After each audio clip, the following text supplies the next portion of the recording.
If Michigan is going to succeed in 2025, it's going to need these 10 players to step up big time. I think they will. We'll talk about it on this episode of Locked On Wolverines.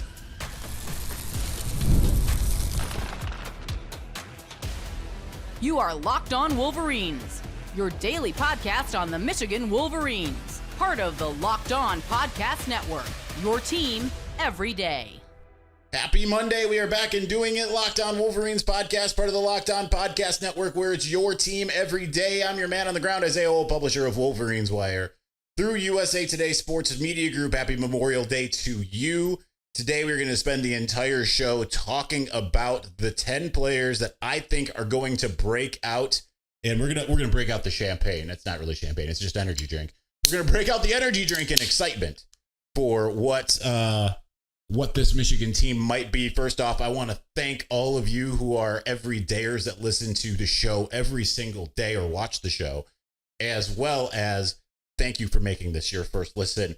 So let's start off. We are going to get into from 10 to 7 in the first segment, 6, 5, and 4, and then 1 through 3 in segment 3. So I can have it up here. We have a new setup here on the show, so it's a kind of exciting. You can see it. Hopefully it's all going to work out. This is the pilot run. So let's get to it here.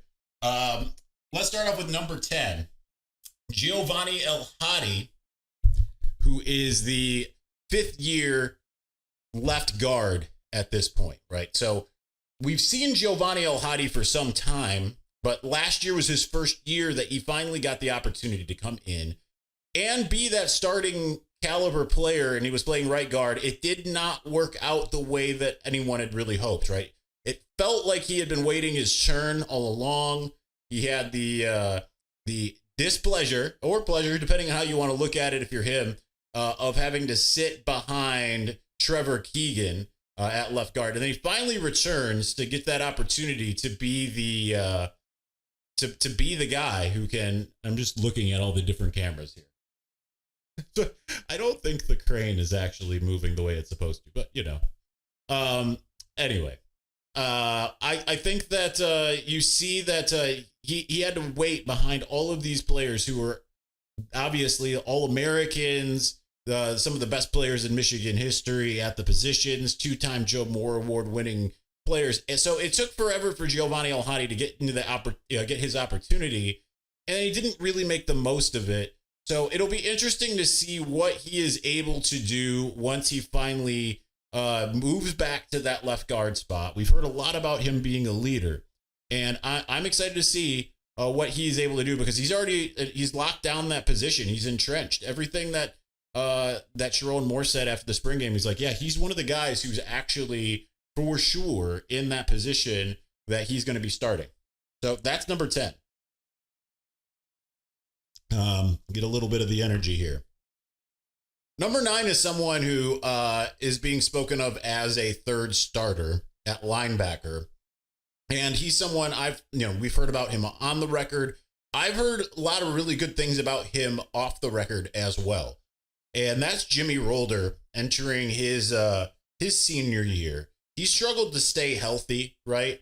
We finally kind of saw we saw some glimpses his freshman year, and then he redshirted year 2 due to injuries. And then he kind of came back last year, and we saw a little bit of where he was able to kind of get some things going. So it'll be interesting to see what he's able to do here this year. But I can tell you, they rave about him just so much. Again, on the record, off the record. Sharon Moore says, Jimmy to us is another starter. I feel like we got 3 true starters in that room with those guys. And then you continue to go down the list. Like, there's guys that didn't make this list that very well could have. Cole Sullivan being one of them. He's not on this list. Spoiler alert. But I think that they got a real good thing in Jimmy Rolder. And I think that you're going to see more 3 linebackers on the field at the same time than you did in the last couple of years, right? Because once Mike McDonald took over the defense, it was typically a 2 linebackers and a nickel. And I think you're going to still see some situations, especially because you can walk Sean Barham down to the line. I think that that's going to open up some opportunities. So I'll be excited to see what Jimmy Rolder is able to do. All right, how we doing on time? think we're doing all right. Number 8 is someone that Bleacher Report, they had like an early mock draft, and they had this guy going number 15 overall. But I think it's kind of a surprise. But that is Jyaire Hill. So Jyaire Hill, the cornerback, and this is going to be interesting, by the way. This new setup, Zuri's right here below the camera, and there's a dog barking in the background. And she has much more equal. Yeah, see, she's going to climb. The dog bed is not going to deter her. She's going to climb on me because how dare that dog bark? Fun part of the show. Anyway, Jyaire Hill was listed as a first-round draft pick, and I think that's kind of more due to the cachet that Michigan cornerbacks tend to have. I'm not sure that he's necessarily going to be that. It'd be really nice. But like he's got some work to do. I know that there are some maturity issues that it feels like that he's got to overcome. Hence the reasons why we didn't see him late in the year last year. But he got a lot better, and he had really good games. I mean, week 4 against USC, and then holding his own against Minnesota as the number 1 guy. I think that was that showed you what he was capable of. But susceptible to the double moves, I don't think that helps much at all. And I think that we're going to need to see him just reach that next level that you would expect a junior to be at. And I think that he's absolutely got it in him. But that's a lot, right? Because you got to get the on-field, the off-field, and all these things to come together so that he's the mature player that you hope to see. And that I think he's got that possibility, because this was a wrench in the show. If you're listening, it's Zuri on my lap, full bore on my lap. This is a wrench in the show that I only slightly anticipated. Not having a desk in front of me to impede her progress. All right. You know what? We're going to get to number 7 because we're running up against it. We're going to get to number 7. We'll do that here in just a moment. But before we do, ever check your bank account and wonder, where did all of my money go between dining out, online shopping, and entertainment? It's easy to lose track. That's where Monarch Money comes in. Your personal CFO, giving you full visibility and control over your finances. Monarch Money isn't just a budgeting app. It's a complete financial command center. You can track all your accounts, investments, and spending all in one place. So you start managing your money or stop just managing your money, rather. And you start building wealth. When I started using Monarch, I realized just how much I was spending on food delivery. Now I budget smarter and I save more. Instead of juggling multiple apps, you can use Monarch to check your finances, track spending, and even plan long-term goals. To take control of your finances with Monarch Money, use the code LOCKEDONCollege at monarchmoney.com for 50% off your first year. That's monarchmoney.com, code LOCKEDONCollege for half off your first year.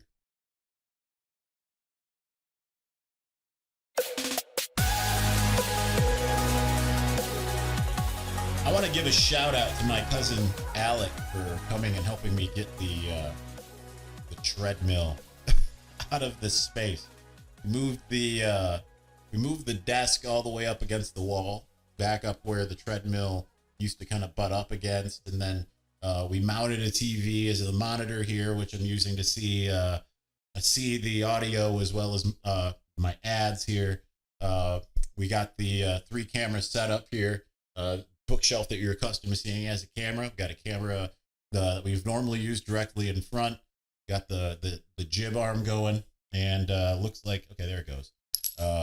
We got all of this going here. New chair, new table. This isn't mounted yet, but should not have the same problems that we used to have all the time of me grabbing the mic and putting it where I felt it needed to be. So, but it requires a lot more effort and a lot more work, but we feel like that is worth it for you. But that also means it sounds like, it looks like, and also we had one of our excess lights go out. It means that we got a puppy on our lap. That's going to happen. All right. The reason why we moved this next week, because it's actually 2 players. I went ahead and lumped Justice Haynes and Jordan Marshall in together because I think that not only do I think both are going to break out, I think it's hard to pick one. It's hard to pick which one, right? Because you're going to see Both of those guys split carries. I think it's probably going to be relatively even, but it wouldn't surprise me if it was a little lopsided, depending on a per game basis, or if one just kind of comes along, right? Because you think back to 2021, and this is, I think, kind of the hope and the goal, even though they're not as dissimilar as Blake Corum and Hassan Haskins. You had those two guys who did different things, right? But at the same time, early in the year, we saw a lot of Blake Corum, and then Blake Corum got hurt, and then Hassan Haskins kind of carried Michigan through for the rest of the year. So I think it's going to be exciting to see what they can do here. And just to go to the quotes here, for anyone who's doubting me, because I'm sure there's people who are like, they're not like that at all. Guess what? Stromore said basically exactly what I just said. He said, I feel like it's going to be explosive and physical. Justice reminds me, his running style, a little bit of Blake. I think he's got a little bit wider, big shoes to fill. I think he's a little bigger than Blake is. But he talks about that. He said the running style's similar. He's physical. He said Jordan's really, you say lightning, thunder, lightning. They're kind of a mix of both of them. But Jordan's more of the I'm going to stick it, cram it downhill, and be physical and try to run you over. It's going to be fun to watch them both. So they're not terribly dissimilar from that duo. I think it's a little bit different, though, because in some ways it's almost like they both have that same skill set. Like where they can both run you over, but they both have the speed. They both can do a little bit of what the other does. And Blake eventually got there from like where Hassan Haskins was, right? It took a little while, but he got there. And I think that is probably going to be relatively similar in the fact that you're going to see a certain guy just kind of take over in a certain game. Hopefully we see it relatively early, kind of like in 2021, because I feel like that's a big reason why people bought in really quickly, that and having a blowout situation in week 1.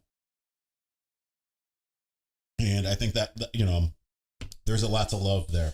Number 6 is someone who's already been a starter. And I know Giovanni Elhadi already was a starter, but there's only a couple of people on here who've already been starters. But again, I think some of these guys are going to break out.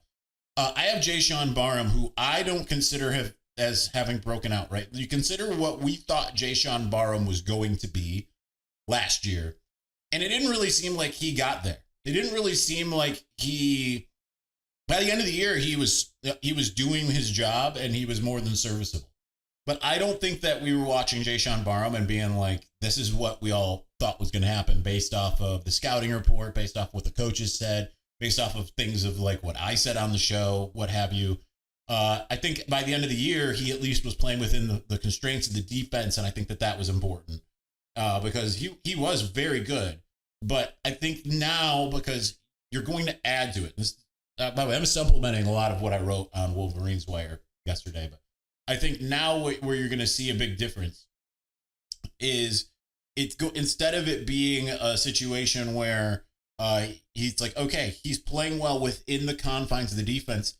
It's like one of those things they say, like, once you know the rules, then you know how to break them. Whereas like early in the year, he was like running himself out of plays, and he was just so athletic. It was almost like he didn't know what to do with himself. And I think now, because he understands what his job is and what his role is, he's not necessarily going to run himself out of plays and do certain things that are going to cause a lot of brokenness that like what we've seen from time to time. So Jayshon Barham, I think, is going to be exciting at my number 6. My number 5 is the guy who started one game so far, and that's Andrew Sprague. He started the right tackle position for the Alabama game. He's already locked that down. Sharon Moore talked about after the spring game about how he was one of the 3 starters. Greg Crippen being the other who's not on this list. No offense to Greg. So I think that Andrew Sprague is going to end up being a guy who this is going to be the beginning of us talking about how that right side. Now, it's obviously we have to figure out who's going to be playing next to him. Is it going to be Nathan Afobe? Is it going to be Lawrence Attar? Is it going to be, it could be Evan Link, right? But there are options there. But I think that's going to be the start of us being able to look at what Andrew Sprague is able to do and say, okay, we know right tackle is set at least for this year and next year, if not longer. And I think that there's a lot of excitement that should come with him because I think he played really, really well against an Alabama team that has a really good front, right? Like that's his first real game. He had injury issues earlier in the year. Maybe he could have played a little earlier rather than Evan Link maybe at right tackle, which, didn't really solidify until the year's end. Number 4, and that's where we'll leave you in this segment, is wait, did I? Yeah, I hit number 5. Yeah, I hit number 5. Number 4, and then we'll get to the top 3 after that, is Brandon Hillman, who we expect to start at safety. I mean, number 1, he couldn't be more fun of a player in every way, like on the field, off the field, right? Like if you watch the interview from just over a week ago that I did with him, I mean, so much fun to talk to. And then it's like that mentality that you see from him. It's like, yeah, you can see that on the field too, man. He just comes out and hits. Kind of a similar idea from the safety position as Jayshon Barham. He probably didn't cost Michigan as much, and especially because he didn't play as much. But, I mean, he's going to be one of those guys, I feel like he's going to strike fear into the heart of anyone trying to cross the middle of the field, number 1. Number 2, when he's asked to go after the quarterback on safety blitzes, I mean, it's just going to be a danger zone. So I cannot wait to see what he does this year. You see him maturing in pretty much every way. Fatherhood certainly will do that on one end, but then, just getting more playing time. You get better at football by playing football. And I think you're starting to see that from Brandon Hillman. So I'm excited to see what he does this year. All right, we've got 3 more. We'll get to the top 3 as well as some honorable mentions. We will do that here in just a moment.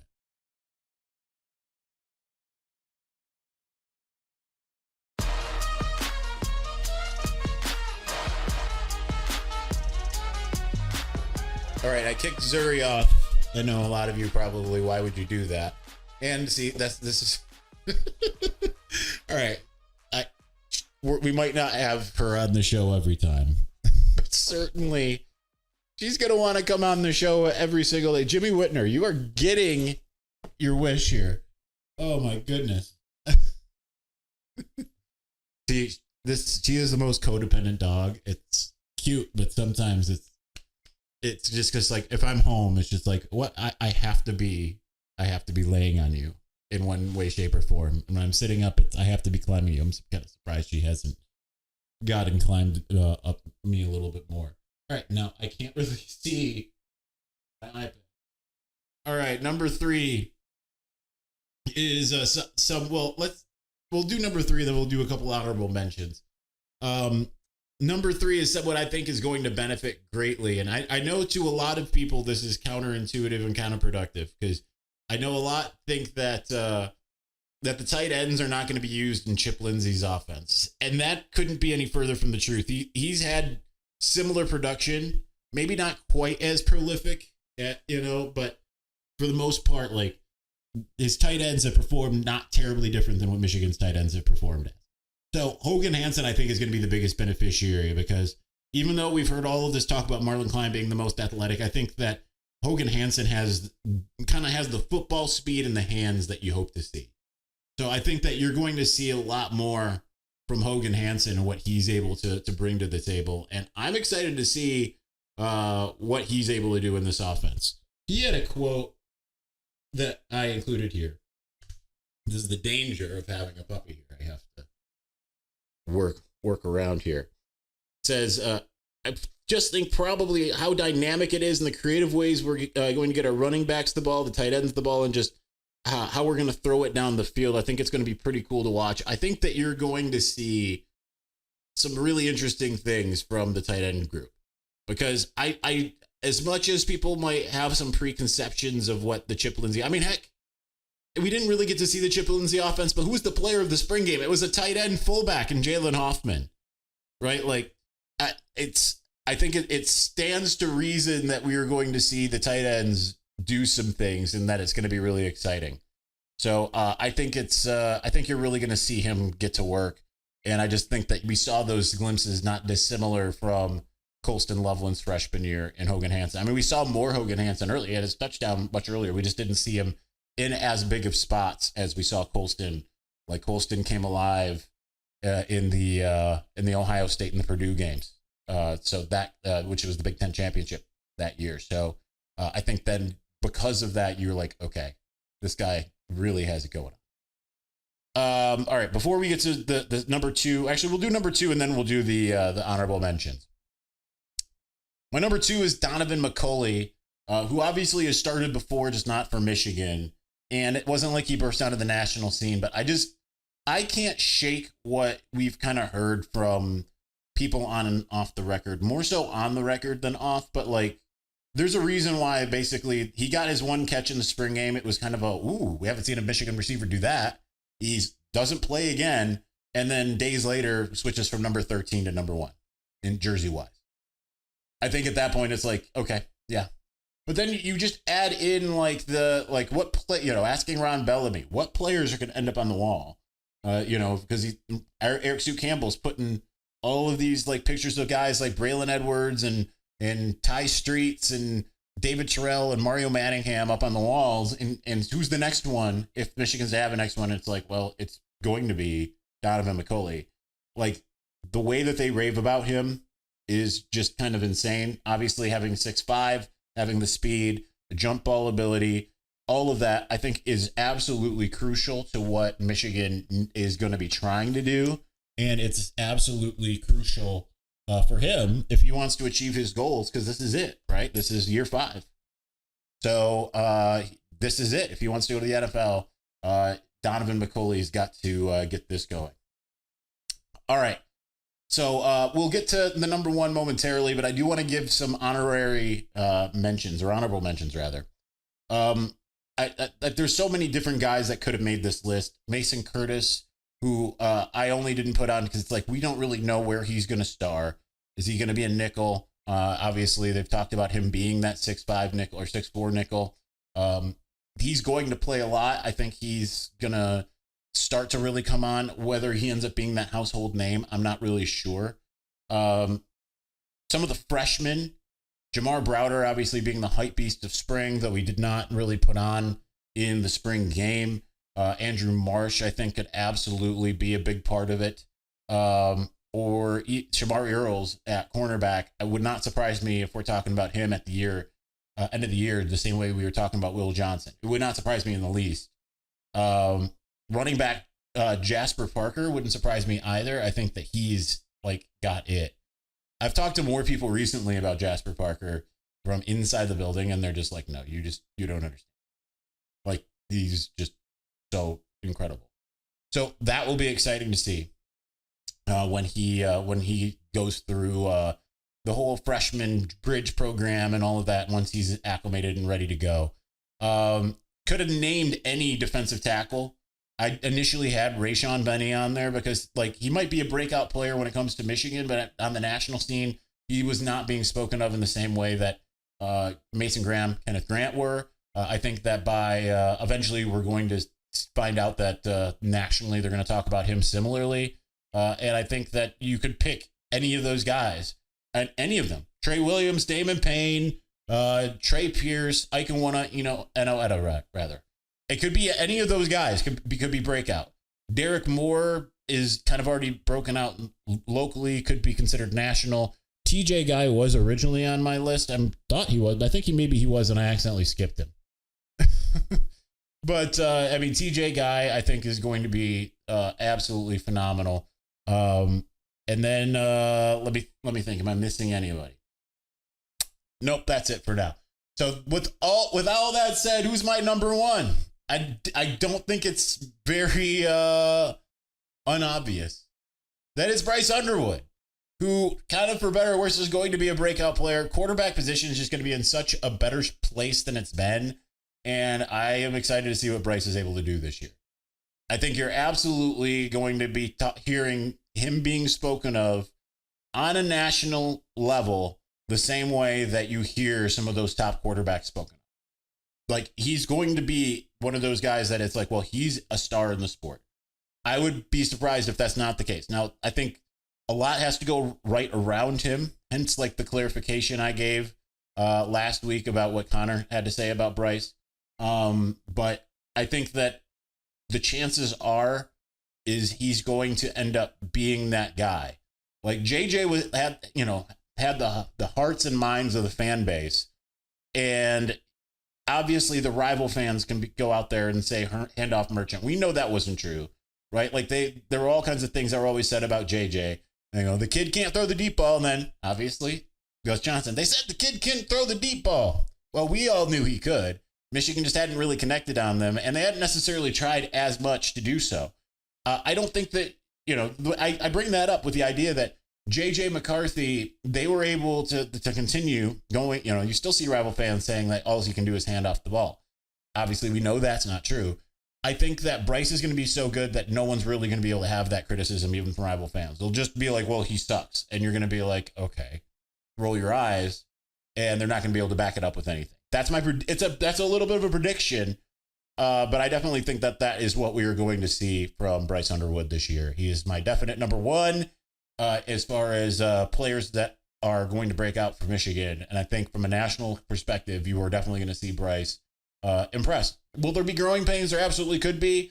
Wouldn't surprise me whatsoever. But I think that's something that will you'll live with. If the highs are as high as I think that they can go with him. All right, that's going to do it for us today. Again, I hope you have a happy Memorial Day. Hopefully, we're going to find out just how this style of episode works as far as visually. Again, first time going with the 3-camera setup here. But anyway, thanks for watching. Thanks for listening. We'll talk to you again soon. For Zuri, the dog, here, let's get her to look at the camera. There she goes. Okay, nope. Well, that'll do it. Peace.